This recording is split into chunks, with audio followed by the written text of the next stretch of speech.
Il existe une idée si fondamentale en investissement que, surtout en matière de stock picking, que la plupart des gens la lisent, hochent la tête et passent à autre chose sans jamais vraiment l'intérioriser. Cette idée, c'est que posséder une action, c'est posséder une fraction réelle d'une entreprise. Pas un simple symbole boursier, pas un chiffre qui monte et descend sur un écran, mais une part de propriété juridiquement reconnue d'une corporation, d'une entité, d'une entreprise avec des droits sur des bénéfices et ses actifs. Cette distinction n'est pas sémantique, attention. Elle est au cœur de toute la philosophie du value investing. Et pourtant, l'écart entre comprendre cette phrase intellectuellement ou bien théoriquement et l'appliquer avec cohérence dans ses décisions d'investissement représente des années de discipline, d'erreurs coûteuses et pour certains une formation structurée. Alors, reprenons depuis le début, parce que les fondements même méritent une attention sérieuse. D'accord? Une corporation est une entité légale, séparée de ses propriétaires. Ses actionnaires ont le droit légal sur une portion de ses actifs et de ses bénéfices, mais ne sont pas personnellement responsables de ses dettes. Donc une action, c'est simplement un titre qui représente le droit de propriété fractionné. Prenons un exemple, vous avez Apple, ou bien, disons, prenons cette entité, vous avez Brookfield. Qu'est-ce qu'une action ici? Disons, être propriétaire de Brookfield Corporation, c'est avoir un droit sur les bénéfices et les actifs de Brookfield Corporation, mais pas sur les dettes. OK? Donc, si l'entreprise fait des bénéfices, vous avez vos pourcentages. Si l'entreprise vend certains de ses actifs, vous pouvez également avoir un certain pourcentage. OK? Donc, vous êtes copropriétaire. Et c'est très important de le savoir, de ne jamais l'oublier. Parce que quand on est propriétaire, on réfléchit différemment. Ne vous inquiétez pas, je vais m'expliquer. Ce que cette définition implique en pratique est considérable. Si vous détenez 1% des actions d'une entreprise qui génère à peu près 10 millions de dollars de bénéfices nets annuels, ça peut être en euros, en francs CFA, comme vous voulez, vous avez un droit théorique sur 100 000 dollars, 100 000 euros, 100 000 francs CFA de ces bénéfices. D'accord? La monnaie ici n'a pas d'importance. D'accord? Si je détiens 1% d'une entité qui génère 10 millions de bénéfices nets, si on divise ici 1% de 10 millions, ça donne combien? 100 000. Donc, théoriquement, j'ai droit à 100 000. Si l'entreprise décide de distribuer ses profits sous forme de dividendes, vous les recevez directement. Donc, si elle choisit de les réinvestir intelligemment, la valeur de vos participations augmente avec le temps. Et si elle est liquidée, vous avez un droit résiduel sur ces actifs après remboursement de ses créanciers. Voilà pourquoi les actions ont de la valeur. Pas parce qu'un autre investisseur est prêt à vous les racheter plus cher demain matin, mais parce qu'elles représentent un flux de bénéfices futurs appartenant à leurs détenteurs. La grande majorité des investisseurs, par exemple, en particulier, qui démarrent, ont lu cette définition, ou bien la connaissent quelque part. Ils ont dû la voir quelque part. Je pense que vous ne la découvrez pas. Le problème, c'est que dès qu'ils ouvrent leur application de courtage, ce cadre conceptuel s'évapore. Ils commencent à parler, je cite, je déteste ce terme-là de manière générale, jouer en bourse. Je cite, de prendre une position. Je cite, de couper leurs pertes, ou bien de couper ses pertes. Le jargon change littéralement. Le vocabulaire ici révèle tout. Ils ne se comportent plus comme des propriétaires d'entreprise, mais comme des parieurs sur des mouvements de prix. Comme des parieurs sur des mouvements de prix. Donc, ce glissement est naturel et les raisons en sont structurelles. Ne vous inquiétez pas, je vais vous l'expliquer. Alors, la raison est simple. Les marchés fournissent une cotation permanente sur la valeur de votre participation toutes les secondes, tous les jours. Regardez Brookfield Corporation. Moins 1% aujourd'hui. Hier, c'était combien? Avant-hier, c'était combien? On peut avoir terme valeur, attention. La valeur boursière fluctue tous les jours. Je dis bien la valeur boursière, qui est très différente de la valeur intrinsèque. OK? Aucun propriétaire, par exemple, d'immeuble locatif ne reçoit une évaluation de sa propriété chaque heure ouvrée, chaque seconde, en temps réel. Vous, par exemple, qui détenaient une maison ou bien une propriété, un immeuble locatif ou bien même des garages.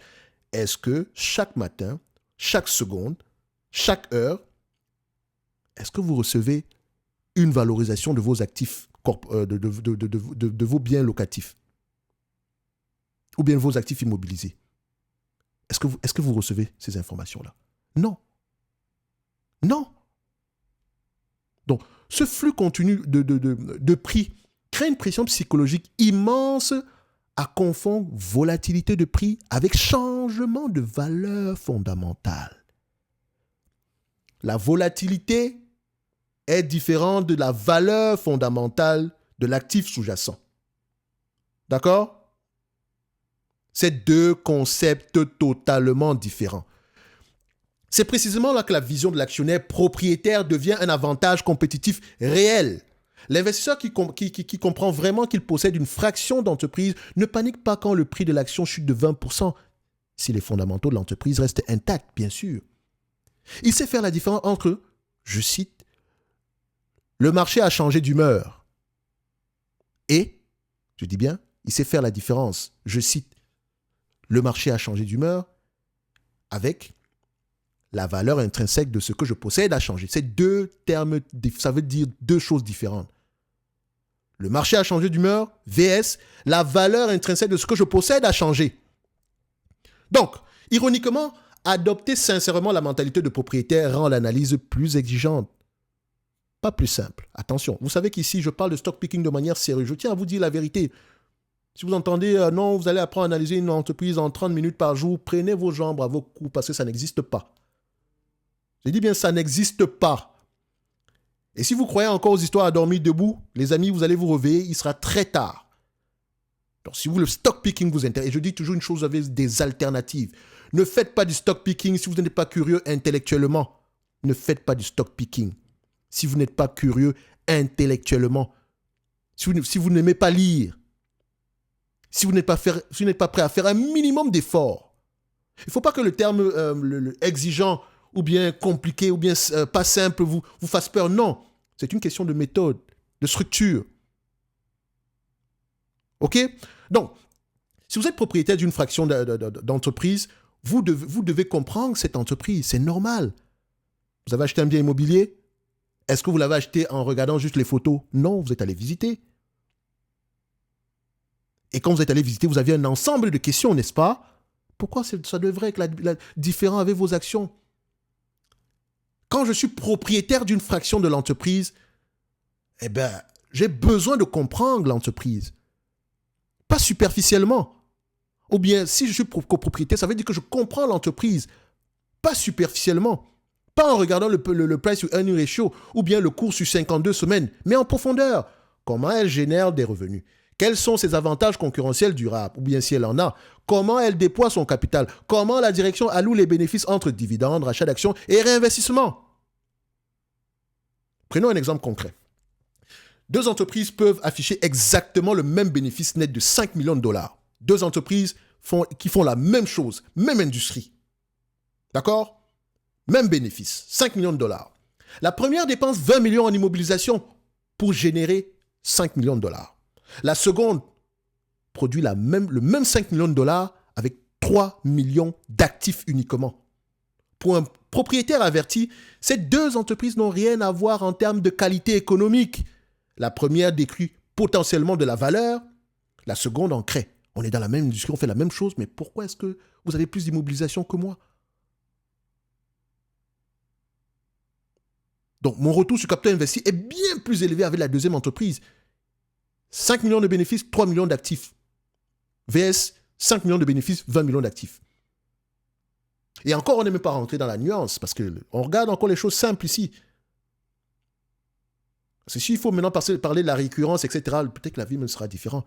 Donc, cette différence ne se lit pas directement sur un cours de bourse. Est-ce que vous pouvez lire ça ici? Regardez devant vous. Est-ce que, sur Brookfield, est-ce que vous pouvez lire cette différence en regardant le prix de l'action uniquement? Ça, là. Quelles sont les conclusions que vous pouvez tirer? La seule conclusion que moi je peux tirer en voyant ça, c'est que à long terme, ici, historiquement, le marché aime bien cette compagnie. Elle a tendance ici à générer... Enfin, Le price action a tendance à être de plus en plus positif. Mais le price action n'est que le résultat de la qualité intrinsèque d'une entreprise. Donc parfois, le price action est en totale décorrélation avec la valeur intrinsèque de l'entité sous-jacente.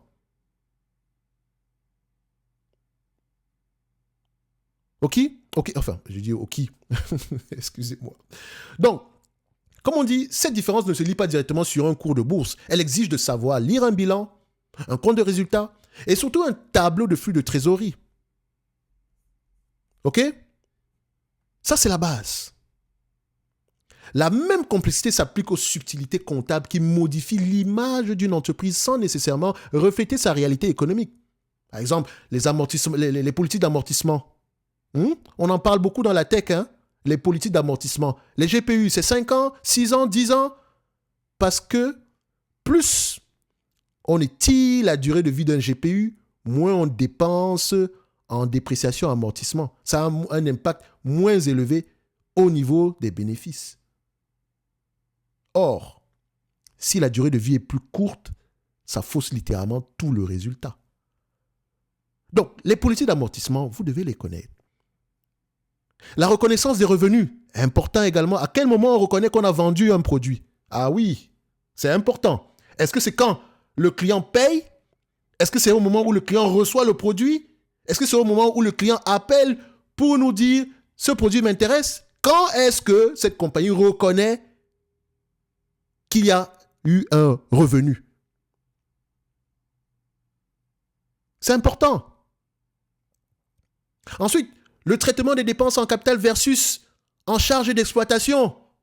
Est-ce qu'on capitalise la recherche et le développement ou pas? Oui, je sais. Vous allez me dire, mais Thierry, tu vas trop en profondeur. Mais vous voulez que je fasse quoi? On a passé des années ici à être... Je vous ai amené doucement à vous intéresser au stock picking. Je vous ai montré comment est-ce que l'analyse quantitative était la partie la plus facile.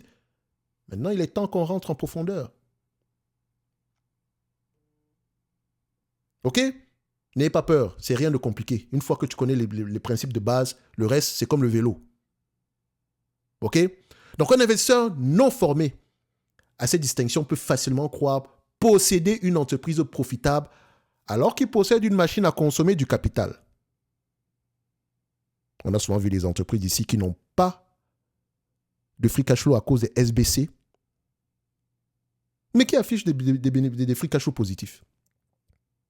Et si vous ne connaissez pas ces nuances-là, vous allez avoir tendance à tirer des mauvaises conclusions. Comment est-ce qu'une entreprise peut avoir un EBITDA négatif, mais avoir des cash flows opérationnels positifs? Ça devrait vous encourager à réfléchir. Donc l'analyse quantitative même nous permet ici de commencer à anticiper les questions à poser quand on va lire les rapports financiers. Ça nous permet également de savoir quelle entreprise mérite notre attention. Mais pour savoir si c'est sous-évalué, si c'est une opportunité ou pas, on doit faire parler ces chiffres-là. Donc, l'investisseur qui ne pense pas en termes de propriété d'entreprise commet typiquement plusieurs erreurs récurrentes. Il surréagit aux nouvelles à court terme. Une annonce trimestrielle décevante n'a souvent aucune incidence sur la valeur à long terme d'une excellente entreprise. Mais si vous pensez à votre investissement comme à un trade et non comme une participation dans un business, dans une entreprise, dans une corporation, vous vendez lors de chaque soubresaut. Moins 5%. Oh, Jeffries a baissé la note. On commence à paniquer. C'est quoi ça? Attention, quand je dis c'est quoi, je ne vous critique pas. C'est compréhensible au début, quand vous vous formez. OK? Mais si ça vous arrive, commencez déjà à travailler dessus. Donc l'investisseur qui ne pense pas comme un propriétaire diversifie par peur plutôt que par raisonnement. Détenir 40 lignes dans un portefeuille sans comprendre vraiment aucune de ces entreprises sous-jacentes ne constitue pas une gestion du risque. C'est un aveu implicite que l'on ne sait pas ce que l'on possède. Si vous avez une entreprise, regardez votre portefeuille. Est-ce que vous pouvez m'expliquer pourquoi est-ce que vous avez acheté X, Y ou Z? Diversifier également, je dis toujours une chose, par exemple, je peux être diversifié en investissant uniquement dans les entreprises de la tech. Oui. Oui. Vous savez pourquoi? Les marchés finaux. Si j'ai une entreprise qui vend un logiciel de gestion des stocks et qui vend ce logiciel-là à des entités dans, disons, à des minières, à des, comment on appelle ça, à des entreprises ici dans la consommation, dans la consommation non discrétionnaire, à des entreprises dans le secteur ici de l'acier, à des entreprises dans le secteur ici, disons, de la finance. Quel est le secteur d'activité de cette compagnie-là? Est-ce que c'est la tech? Ou bien son secteur d'activité va dépendre des consommateurs finaux, des clients? Imaginez une entité dans le chemin de fer, dans une compagnie de chemin de fer. Disons, je prends un exemple tout bête, hein, ça ne veut pas dire que c'est précisément ça ici, c'est juste pour vous donner, pour mettre à peu près une image ici devant vous. Imaginez cette compagnie dans le secteur industriel, n'est-ce pas? C'est une entreprise ici qui a une ligne de chemin de fer, etc. Vous allez penser que bon, c'est le secteur industriel, j'investis dessus, donc je suis diversifié dans le secteur industriel. Mais si cette compagnie, si ses bénéfices dépendent de la bonne santé ici, du prix du charbon par exemple, est-ce qu'on peut dire qu'elle est dans le secteur industriel ou bien elle dépend énormément ici de la variation du prix du charbon? Parce que si le prix du charbon diminue, il y aura peut-être moins de volumes qui vont être transportés, ça fait moins d'argent pour la compagnie. Donc, il y a toujours deux façons de voir les choses. Comme diversification géographique. Non, mais n'investis pas dans le ETF World ici parce que il y a trop d'entreprises américaines. C'est la mauvaise façon de raisonner. La question à te poser, il y a trop d'entreprises qui ont une domiciliation aux États-Unis. Mais en réalité, c'est la segmentation géographique qui devrait t'intéresser. Oui, Apple, c'est en Amérique, c'est aux États-Unis. Mais Apple vend partout dans le monde, oui ou non? Voilà. Donc, en fait, c'est la segmentation géographique qui devrait t'intéresser. Donc, quand tu regardes le l'ETF World, ne dis pas non, c'est trop investi aux États-Unis. Non. Ce sont les entreprises à l'intérieur. Est-ce qu'elles sont assez mondialement établies? Donc, il y a plusieurs façons de voir la diversification. OK? Il y a plusieurs façons de voir la diversification. Donc, l'investisseur qui ne pense pas comme un propriétaire d'entreprise confond le prix et la valeur de manière chronique. Une action dont le cours a chuté de 50% n'est pas nécessairement moins cher qu'avant. Si les bénéfices futurs attendus ont également diminué de 50%, la valorisation reste identique. Donc, évaluer si le prix est attractif par rapport à la valeur intrinsèque est un exercice qui demande une méthode rigoureuse. Et je vous dis que ce n'est pas juste une question de chiffres.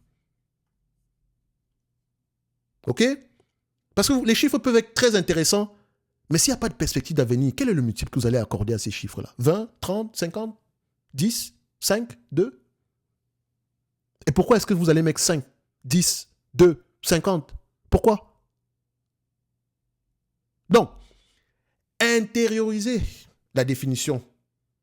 Une action représente une fraction de propriété d'une corporation ne se fait pas en lisant cette phrase une fois ou bien à haute voix.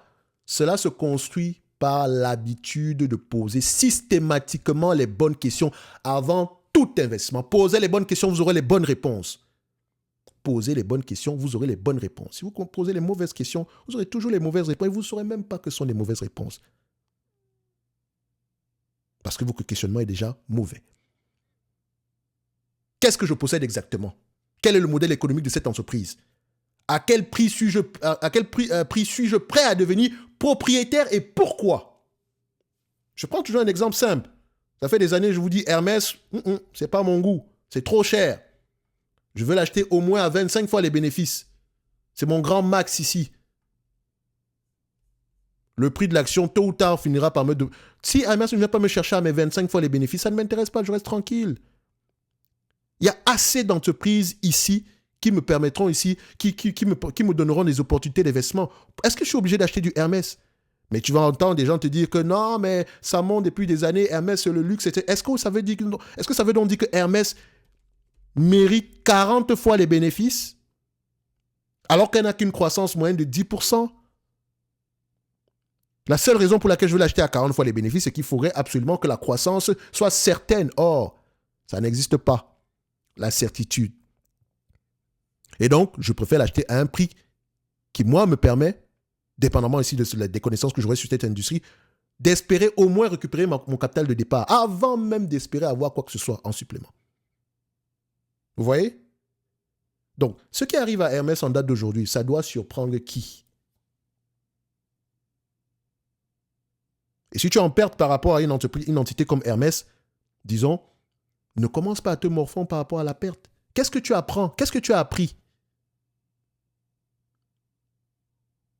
Est-ce que Hermès valait réellement, disons, imagine que tu l'as acheté aux environs de 2000 euros. Est-ce que ça valait 2000 euros? Déjà, la différence entre 2000 euros et le prix actuel,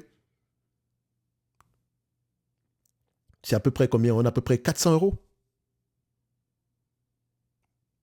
400 euros. 400 euros de perte. OK? Donc maintenant, le 400 euros de perte, est-ce que, au lieu de commencer à dire non, mais l'entreprise, elle va se redémarrer, elle va revenir voilà, on avait l'habitude de payer 55 fois les bénéfices, je l'ai payé à 50 fois les bénéfices. Vous pensez vraiment que 50 fois les bénéfices est raisonnable? Et si oui, pourquoi? Donc, il faut déjà commencer à apprendre. Je dis bien, dès aujourd'hui, il faut commencer à apprendre à acheter les entités à un prix qui correspond au risque que vous êtes en train de prendre, à vos objectifs financiers également. À quel prix suis-je prêt à devenir propriétaire et pourquoi? Quel est mon horizon de détention en tant que copropriétaire, de cette affaire, de ce business? Important comme question à poser. OK? Donc cette discipline n'est pas innée. Elle se développe avec la pratique répétée, par l'analyse d'erreurs passées et souvent par l'exposition à des cadres d'analyse structurés qui forcent à raisonner de manière cohérente plutôt qu'intuitive. C'est exactement ça qu'on apprend à faire dans le bootcamp. Et ça va vous coûter moins cher que la perte entre 2000 et la différence entre le 2000 euros d'Hermès hier et le prix actuel. Attention, ça ne veut pas dire que vous n'allez pas faire d'erreurs demain. Hein. Au moins, vous saurez pourquoi est-ce que vous avez fait des erreurs. Commençons par là. Je ne suis pas en train de vous dire ici que je veux faire de vous le prochain Warren Buffett, machin truc. On n'est pas dans ce genre de truc. Je vous manque un cadre, une structure, on l'applique en temps réel dans une entité que vous ne connaissez peut-être pas, mais qui au final, au finish, après les 4 semaines de bootcamp, vous serez capable de mieux apprécier cette compagnie au-delà des chiffres. Surtout savoir où est-ce que je dois poser les bonnes questions et pourquoi est-ce que ceci représente une bonne question à poser. Les inscriptions pour le bootcamp sont ouvertes présentement. À la fin de ce mois, ça ferme parce que le début du mois prochain, on commence. Toutes les informations sont en description de la vidéo, dans le groupe School. Vous avez des questions, réservez un appel, on en parle ou bien envoyez-moi un message en privé. Commençons à penser comme des propriétaires. Et pour penser comme un propriétaire, il faut poser des questions qu'un propriétaire se pose.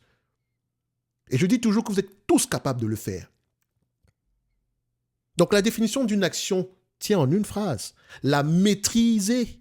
Je dis bien la maîtriser par rapport à la définition. La maîtriser vraiment, c'est l'œuvre d'une vie pour un investisseur.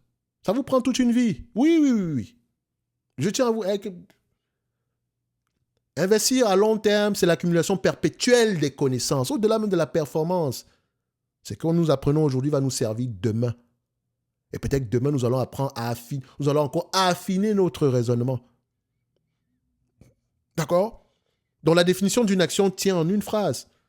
La maîtriser, vraiment, c'est l'œuvre d'une vie d'investisseur. Ce qui sépare l'investisseur qui lit, et je cite, une action représente une fraction de propriété, de celui qui agit en conséquence à chaque décision d'achat et de vente, c'est une combinaison de méthodes, de discipline et d'une compréhension profonde des réalités économiques et comptables qui se cachent derrière les coûts affichés sur les marchés. OK? Donc la question à vous poser honnêtement maintenant, lorsque vous avez acheté votre dernière action, pensiez-vous acquérir une fraction d'une entreprise dont vous comprenez le modèle économique ou regardiez-vous surtout un graphique de prix? La réponse à cette question vous dira beaucoup sur la distance qui vous sépare de l'investisseur que vous souhaitez devenir. Je répète. Et ça, c'est la question à se poser. Lorsque vous avez acheté votre dernière action, pensez-vous acquérir une action d'une entreprise dont vous comprenez le modèle économique? Ou regardiez-vous surtout le graphique de prix ou bien uniquement les éléments comptables? Parce que la réponse à cette question vous dira beaucoup sur la distance qui vous sépare de l'investisseur que vous souhaitez devenir. Donc, si vous avez l'image de l'investisseur que vous souhaitez devenir et que vous voulez accélérer ce processus-là, maintenant, rejoignez le bootcamp.